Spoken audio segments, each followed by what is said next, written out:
Hi friends, எல்லோரும் எப்படி இருக்கீங்க? நல்லா இருக்கீங்களா? எங்கள் வீட்டு முருங்கை மரம் இது வந்து நாட்டுக்காய். நல்லா கட்டையாக இருக்கும், ஆனால் வந்து நல்லா டேஸ்ட்டாக இருக்கும். ஏகப்பட்ட காய் காய்ச்சிருக்கு.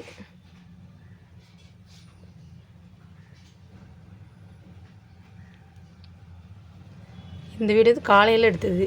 பூலாம் நிறைய கொத்து கொத்தாக பூத்திருந்தது. ஏகப்பட்ட பூ, முருங்கைப்பூ.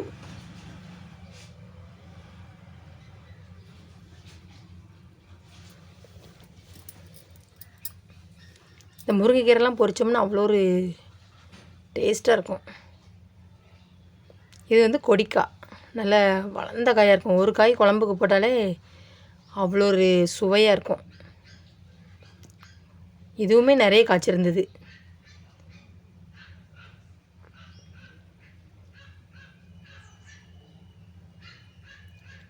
பூவும் நிறைய இருக்குது. பக்கத்தில் வந்து மஞ்சப்பூ மரம் இருக்குது. காலையிலே தூங்கி முடிச்சு அந்த மஞ்சப்பூ, அந்த பூவெல்லாம் பார்க்கவே அவ்வளோ ஒரு நல்லாயிருக்கும். இப்போ பாருங்கள் எவ்வளோ வளர்த்தியாக இருக்குது பாருங்கள். ஒரு காய் அவ்வளோ ஒரு வளர்த்தியாக இருக்குது. வளர்த்தினா நீளமாக இருக்குது. அதுவும் எங்கள் வீட்டு மாமரம் தான். பின்னாடி வச்சுருக்கோம், எங்கள் வீட்டுக்கு பின்னாடி வச்சுருக்கோம். அம்மா வீட்டுக்கு முன்னாடி. எங்கள் அம்மா வந்து எங்கள் வீட்டுக்கு பின்னாடி தான் இருக்குது. அதில் தான் வச்சுருக்கோம். நிறைய காய் காய்ச்சிருக்கோம். இப்போ வந்து இன்னும் பூ வந்து அந்தளவுக்கு வைக்கலை. அது வந்து பக்கத்து வீட்டு தென்னை மரம்.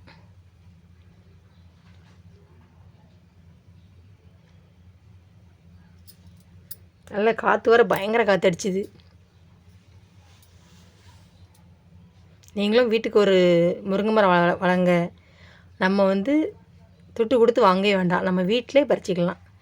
இது வந்து எங்கள் வீட்டு முன்னாடி ஃபுல்லாக நிறைய தென்னை மரமாக இருக்குது. பக்கத்து வீட்டில் அதை பார்க்கறதுக்கே அவ்வளோ ஒரு அழகாக இருந்தது. எங்கள் வீட்டு முன்னாடி உள்ள கொய்யா மரம். அந்த வானத்தை பாருங்கள் எவ்வளோ ஒரு அழகாக இருக்குன்ட்டு. காற்று பயங்கர காற்று அடிச்சோன்னே தென்னை மரம் ஃபுல்லாக அப்படி கிழக்கணிக்கு அப்படியே ஜாஞ்சாப்பில் இருக்குது. எங்கள் வீட்டு சைடில் ஃபுல்லாக வண்டி விட்ருப்பாங்க, காலி இடமா கிடக்கு.